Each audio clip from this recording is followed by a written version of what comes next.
नमस्कार साथियों, reading comprehension PYQ series में आपका स्वागत है।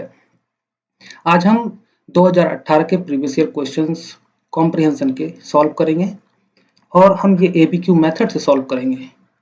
ये मेथड बहुत ही आसान है क्योंकि इसमें कोई भी ट्रिक और टेक्निक आपको याद करने की जरूरत नहीं है।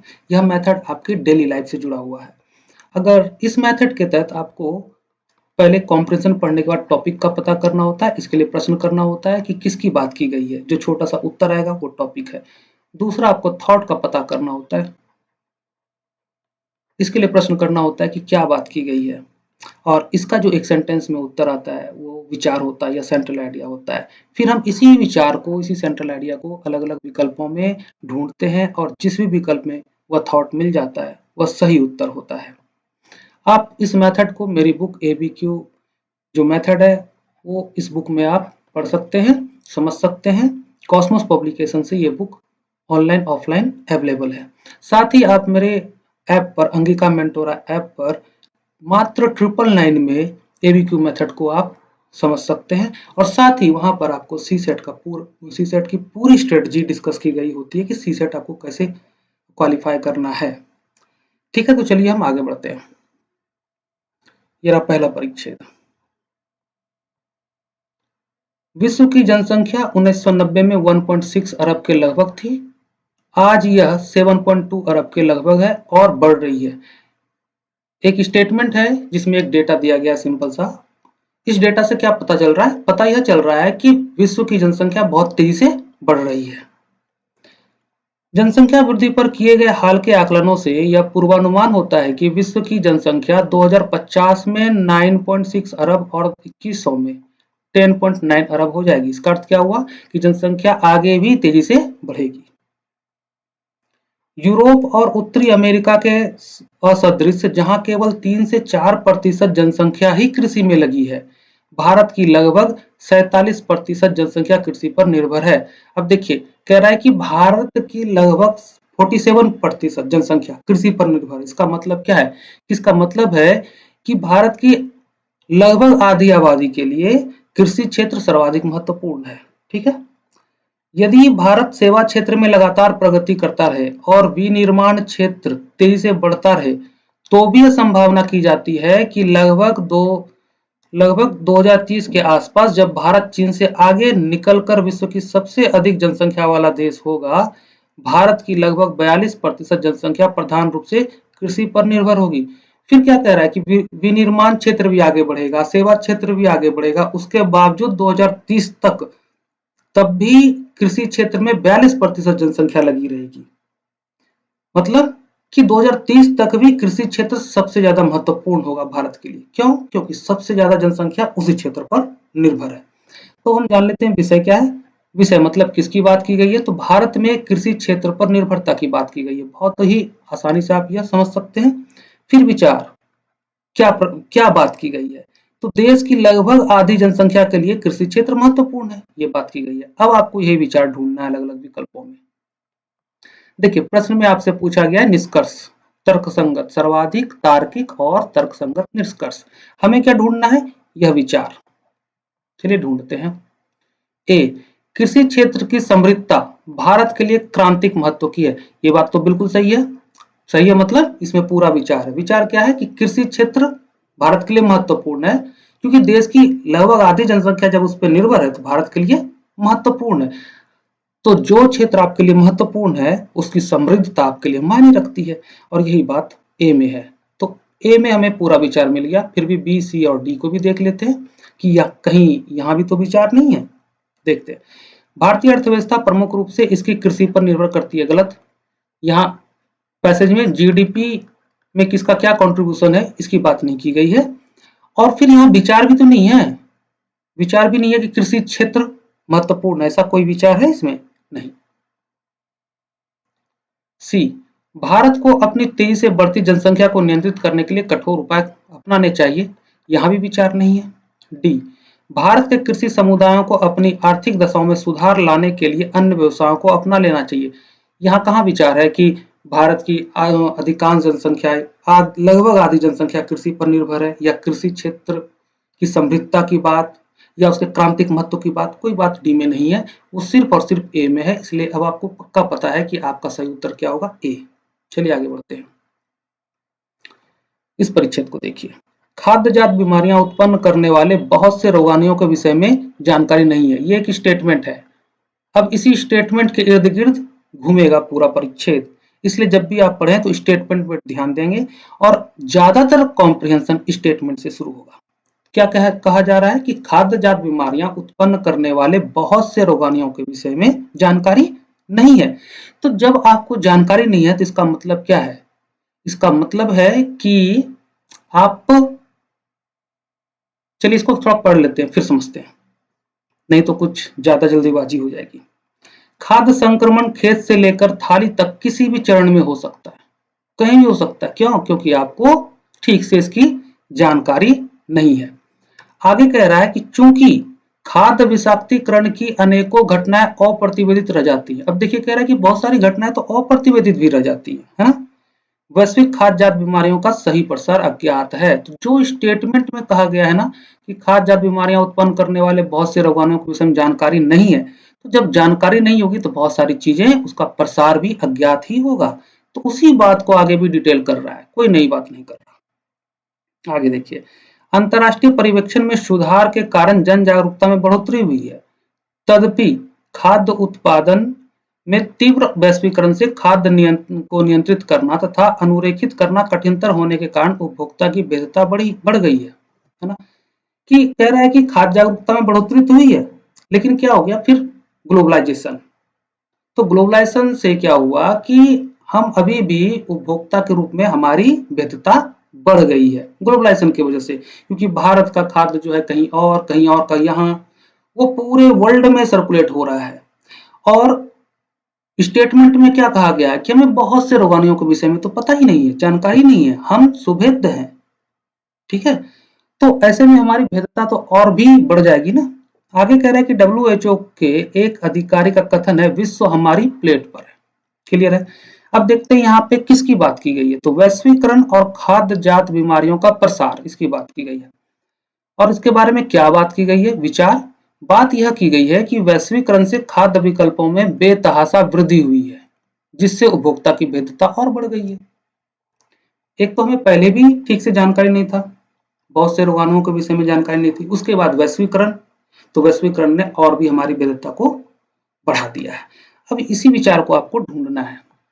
प्रश्न पूछा गया कोरोलरी। अब कोरोलरी का क्या मीनिंग होता है, उसे पहचानने का क्या तरीका होता है, ये सब ट्रेडिशनल मेथड का पार्ट है, हम उसे नहीं समझेंगे। हम सीधा सीधा विचार ढूंढेंगे, क्योंकि प्रश्न चाहे कुछ भी पूछा गया हो, उसका उत्तर विचार में ही होगा, इसलिए हम सीधा विचार ही ढूंढते हैं। चलिए, खाद्य के विकल्प अधिक होने के कारण जोखिम अधिक आते हैं। खाद्य के विकल्प अधिक होने के कारण जोखिम अधिक आते हैं। चलो एक बात ये है, लग रहा है, लेकिन क्या ये पूरा विचार आ रहा है इसमें?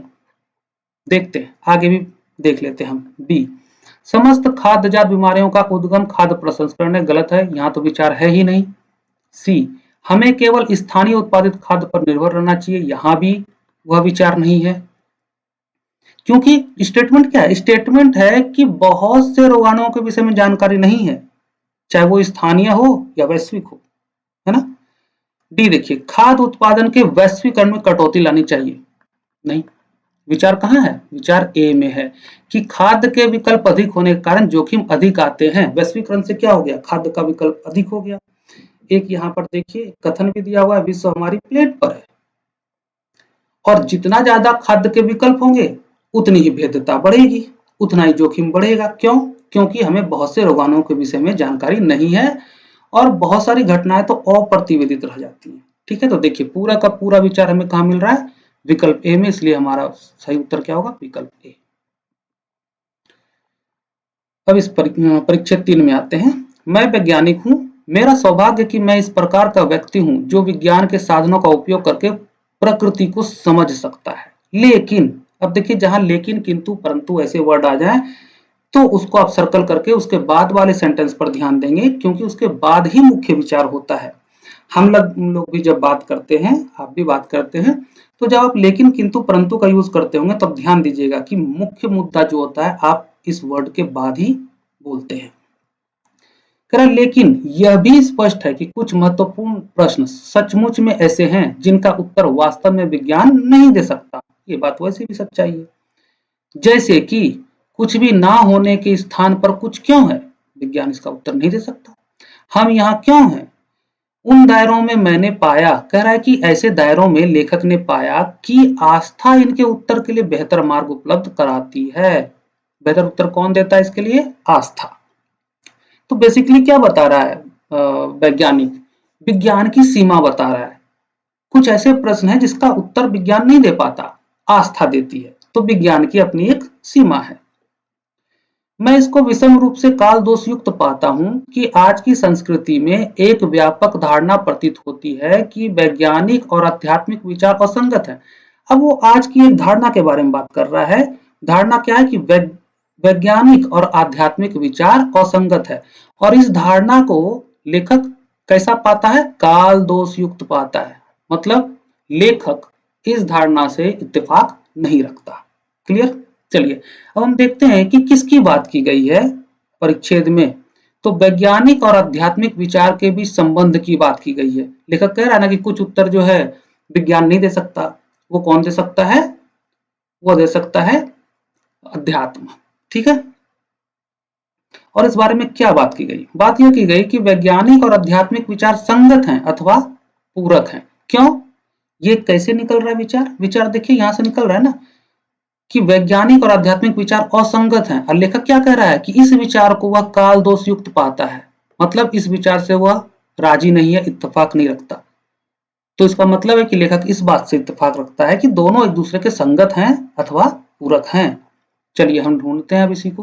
प्रश्न देखिए, निष्कर्ष पूछा गया है, हमें ढूंढना है अपना विचार, जो कि हमें बहुत आसानी से मिल गया। देखिए क्या है ना कि एबीक्यू मेथड में बहुत कुछ है कि इस विचार पे कैसे पहुंचना है, उसके लिए पढ़ने का तरीका है। मैं उसी तरीके से पढ़ रहा हूँ। आप लोग को शायद ठीक से नहीं समझ में आ रहा कि वो तरीका क्या है, क्योंकि मैं सिंपली नॉर्मली जैसे आप पढ़ते हो वैसे ही पढ़ रहा हूँ। लेकिन नहीं, इसमें तरीका छुपा हुआ है। पंक्चुएशन मार्क्स के का जो रूल है उसको फॉलो किया जा रहा है। उसके बाद जो घटक होते हैं परिच्छेद के, उसको फॉलो किया जा रहा है। तभी मैं बता रहा हूँ कि ये स्टेटमेंट है, और भी बहुत सारी बातें जैसे लेकिन। ठीक है।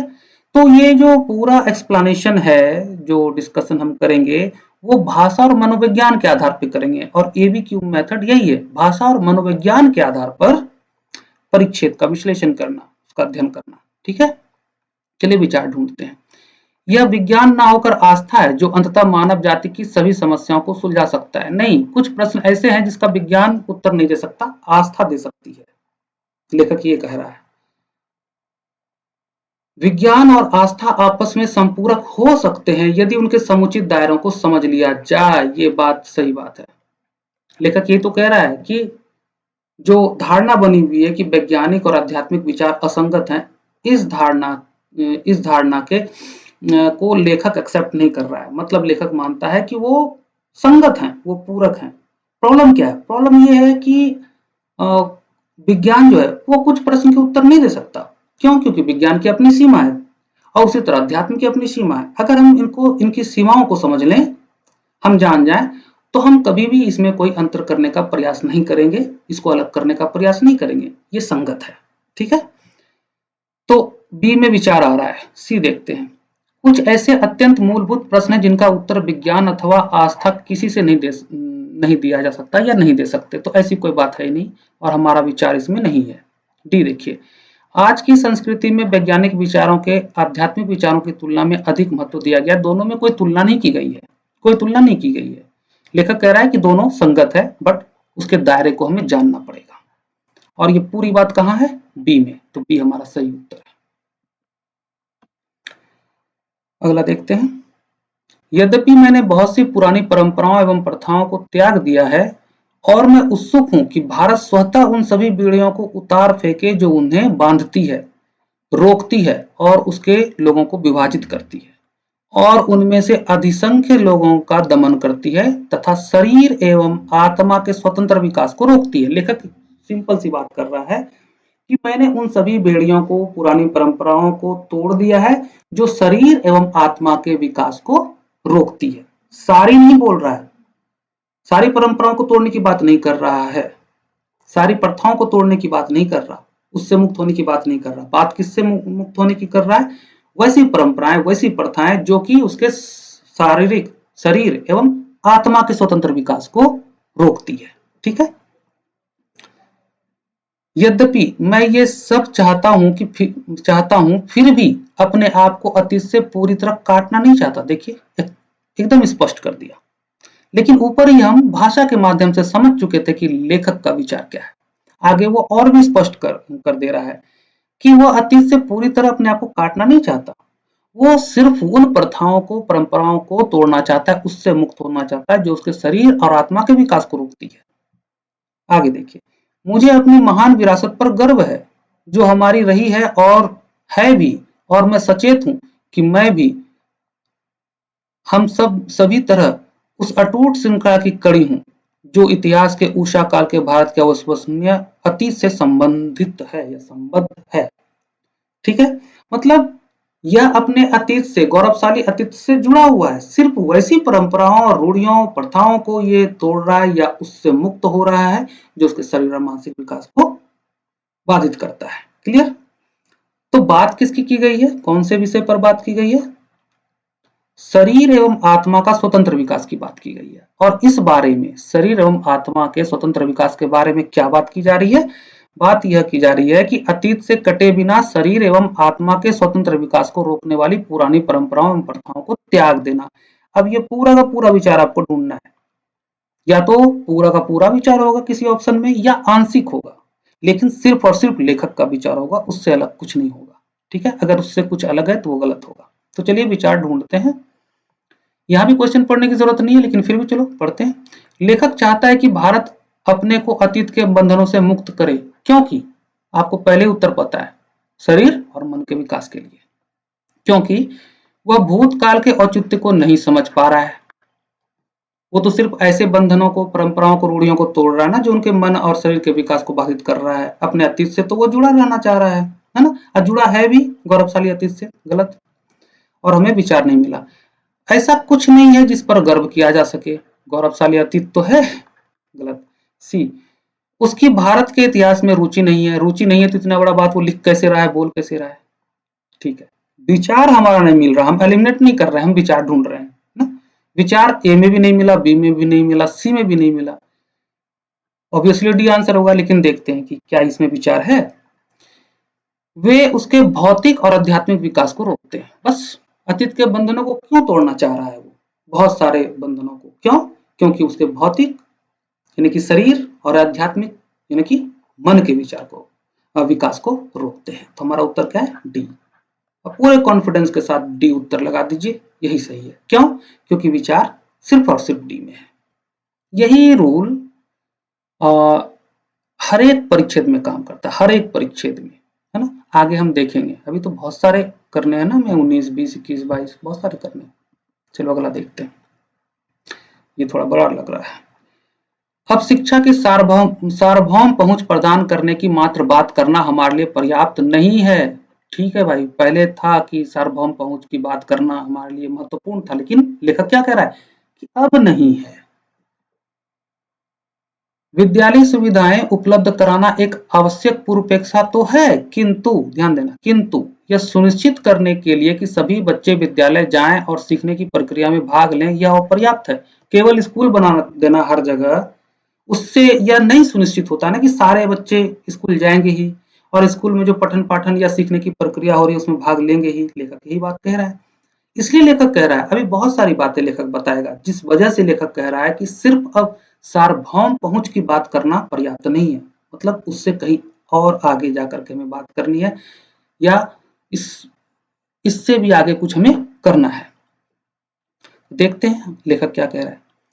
संभव है कि विद्यालय हो किंतु बच्चे ना जाएं, या कुछ माह बाद विद्यालय छोड़ दें। देखिए वही सारी बातें वो रिपीट करेगा, तो यहाँ पर हम तेजी से पढ़ के निकल सकते हैं, क्योंकि हमें पहले से पता है, लेखक ने स्टेटमेंट दे दिया कि सार्वभौम पहुंच प्रदान करने की बात करना ही पर्याप्त नहीं है। क्यों नहीं है उसका रीजन बता रहा है, ये सब कारण बता रहा है लेखक, और कुछ नहीं। ये सब कारण बता रहा है, यही एक कंपोनेंट ऑफ द पैसेज।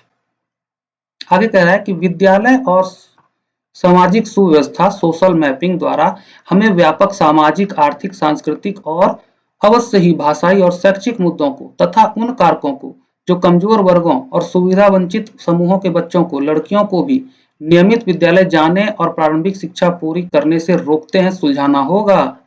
तो ये सभी जो कारण बताया, कह रहा है इन सभी को हमें सुलझाना होगा। ठीक, आगे कह रहा है कि हमारा ध्यान निर्धनतम और सबसे असुरक्षित वर्ग पर केंद्रित होना चाहिए। क्यों भाई? क्योंकि ये सर्वाधिक अशक्त हैं और इन्हीं को अपने शिक्षा के अधिकार का अतिक्रमण होने या उससे वंचित होने का सबसे अधिक जोखिम है। तो ये देखिए पूरा पैराग्राफ ये पूरा हो गया। अब हम सेकंड पैराग्राफ पे पहुंचते हैं। तो अभी तक लेखक इस पैराग्राफ में सिर्फ इतनी बात कहा है कि सार्वभौम पहुंच की बात करने से ही बात नहीं बनेगी, यह पर्याप्त नहीं है। हमें वो सारी व्यवस्थाएं करनी होंगी जिससे कि बच्चे स्कूल पहुंचे, क्योंकि स्कूल है, बच्चे ही नहीं जा रहे, या जा भी रहे हैं तो सीखने की प्रक्रिया में भाग नहीं ले रहे हैं। तो हमें उन सारी चीजों से निपटना होगा और खासकर जो हाशिए पर समूह है उस पर ध्यान देना होगा। कितनी सी बात है फर्स्ट पैराग्राफ में। अब सेकंड देखते हैं। शिक्षा के अधिकार का दायरा निशुल्क और अनिवार्य शिक्षा से कहीं आगे तक है। ध्यान रखिएगा, शिक्षा के अधिकार का दायरा क्या बता रहा है लेखक कि निशुल्क और अनिवार्य शिक्षा से कहीं आगे तक है। भाई तो कहां तक है आगे वो क्लियर कर देगा। देखो इसीलिए तो फर्स्ट स्टेटमेंट में कह दिया लेखक ने कि शिक्षा की सार्वभौम पहुंच प्रदान करने की मात्र बात करना हमारे लिए पर्याप्त नहीं है। क्यों? क्योंकि शिक्षा के अधिकार का दायरा निशुल्क और अनिवार्य शिक्षा से कहीं आगे तक है। ठीक है, तो बीच में इतनी सारी जो बातें हुई, देख रहे हो, कोई मतलब नहीं बन रहा, क्योंकि उसी बात को बस एक्सप्लेन कर रहा है और कुछ नहीं। कहीं आगे तक है और इसमें सभी के लिए गुणवत्तापूर्ण शिक्षा शामिल है। ये रहा जो दायरा कहीं आगे है निशुल्क और अनिवार्य शिक्षा से, वो क्या है? वो गुणवत्तापूर्ण शिक्षा है, ये कह रहा है लेखक। इसलिए लेखक कह रहा है कि सिर्फ सार्वभौम पहुंच की बात करना पर्याप्त नहीं है, गुणवत्तापूर्ण शिक्षा की बात करनी है। ठीक है, अब आगे देखिए यही चलता रहेगा। गुणता शिक्षा के अधिकार का अभिन्न अंग है। अभिन्न अंग, यदि शिक्षा प्रक्रिया में गुणता का अभाव है तो क्या क्या होता है, आगे यही बात करेगा। तो बच्चों को उनके अधिकार से वंचित किया जा रहा है। बच्चों को निःशुल्क एवं अनिवार्य शिक्षा का अधिकार अधिनियम यह अधिकथित करता है कि पाठ्यक्रम में कार्यकलाप, अन्वेषण और खोज के माध्यम से शिक्षा प्राप्ति का प्रावधान होना चाहिए। इसका मतलब क्या है? इसका मतलब क्या है? इसका मतलब है गुणवत्तापूर्ण शिक्षा। ठीक है, क्या कह रहा है कि बच्चों का निःशुल्क एवं अनिवार्य शिक्षा का अधिकार अधिनियम यह अधिकथित करता है कि पाठ्यक्रमों में कार्यकलाप, अन्वेषण और खोज के माध्यम से शिक्षा प्राप्ति का प्रावधान होना चाहिए। मतलब क्या होना चाहिए? गुणवत्तापूर्ण शिक्षा होना चाहिए। इससे हम पर यह बाध्यता आती है कि बच्चों को विद्या के निष्क्रिय प्राप्तकर्ता के रूप में देखने का नजरिया बदला जाए और परीक्षाओं के आधार के रूप में पाठ्य पुस्तकों के उपयोग की परिपाटी से आगे बढ़ा जाए। ठीक है, तो गुणवत्तापूर्ण शिक्षा के लिए क्या करना चाहिए लेखक वो बता रहा है। आगे कह रहा है कि शिक्षण और शिक्षा ग्रहण प्रणाली को तनाव मुक्त होना चाहिए। क्यों? तभी तो गुणवत्तापूर्ण शिक्षा आएगी। और शिक्षार्थी अनुकूल अधिगम प्रणाली की व्यवस्था के लिए पाठ्यक्रम सुधार का एक व्यापक कार्यक्रम शुरू किया जाना चाहिए। क्यों? गुणवत्तापूर्ण शिक्षा के लिए, जो अधिकाधिक संगत और सशक्तिकारक हो। आगे कह रहा है कि शिक्षक और उत्तरदायित्व प्रणालियों और प्रक्रियाओं से यह अवश्य सुनिश्चित होना चाहिए कि बच्चे शिक्षा प्राप्त कर रहे हैं और शिक्षार्थी अनुकूल वातावरण में शिक्षा प्राप्त करने के उनके अधिकार का उल्लंघन नहीं हो रहा है। इन सही बातों से क्या सुनिश्चित होगा? गुणवत्तापूर्ण शिक्षा। आगे कह रहा है कि परीक्षण और मूल्यांकन प्रणालियों की पुनर्परीक्षा कर उन्हें इस रूप में पुनः अभिकल्पित किया जाना चाहिए ताकि यह सुनिश्चित हो कि बच्चे विद्यालय और अनुशिक्षण ट्यूशन केंद्रों के बीच संघर्ष करते करते अपने बचपन से वंचित रह जाने को बाध्य ना हो। क्यों विद्यालय से और विद्यालय से कोचिंग से विद्यालय करते रहते हैं? गुणवत्तापूर्ण शिक्षा नहीं मिल रही ना। लेखक कह रहा है कि इसको सुनिश्चित करो। सुनिश्चित करने के लिए क्या क्या करना होगा? तो लेखक ने बता रखा है कि ये सारी बातें हमें करनी होंगी गुणवत्तापूर्ण शिक्षा सुनिश्चित करने के लिए। तो इतने बड़े परिच्छेद में लेखक ने सिर्फ इतनी सी बात कही कि भाई हमें सिर्फ अब जो ना शिक्षा की सार्वभौम पहुंच प्रदान करने की मात्र बात नहीं करनी है। हमें क्या करना है? हमें वैसी व्यवस्था करनी है जिससे गुणवत्तापूर्ण शिक्षा बच्चों को मिल सके। बस इतनी सी बात है। अब देखिए विषय मतलब किसकी बात की गई है? तो शिक्षा का अधिकार और गुणवत्तापूर्ण शिक्षा की बात की गई है। और हमने देखा पैसेज में कि गुणवत्तापूर्ण शिक्षा शिक्षा के अधिकार का अभिन्न अंग है। ठीक है, तो इस बारे में क्या बात की गई है, मतलब विचार। बात यह की गई है कि पाठ्यक्रम सुधार का एक व्यापक कार्यक्रम शुरू किया जाना चाहिए जो शिक्षण और शिक्षा ग्रहण प्रणाली को तनाव मुक्त करे, मतलब गुणवत्तापूर्ण शिक्षा सुनिश्चित करे। ठीक है, गुणवत्तापूर्ण शिक्षा सुनिश्चित करे।